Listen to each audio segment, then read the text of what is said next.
As ruthless dictators came to power in Europe, a new threat began to rise in the Far East.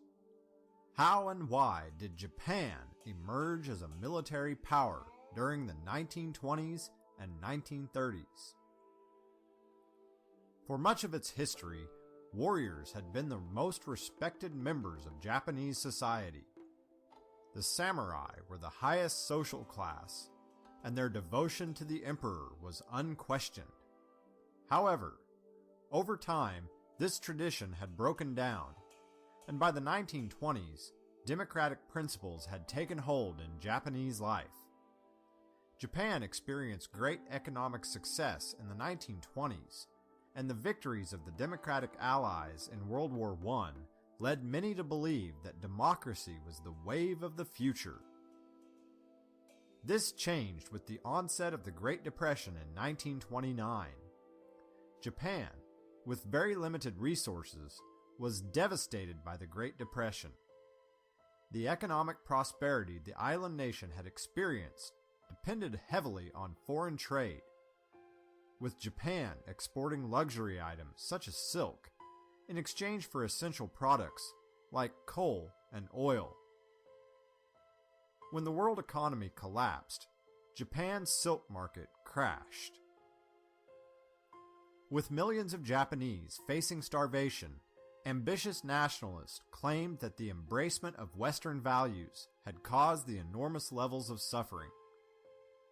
High-ranking military officers argued that the problems the nation faced were due to a lack of space and resources. With 65 million people crowded onto 4 tiny islands, officers insisted that Japan needed to expand their empire via conquest and colonization.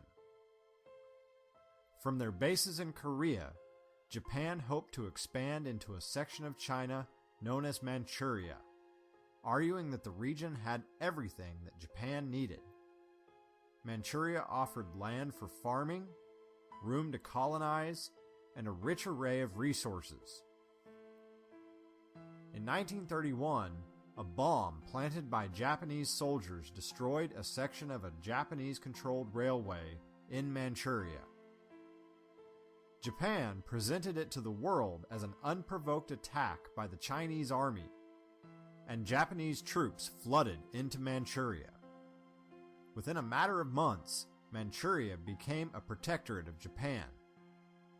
Manchuria, roughly the size of Germany and France combined, became the prime source of iron, steel, and coal for Japan.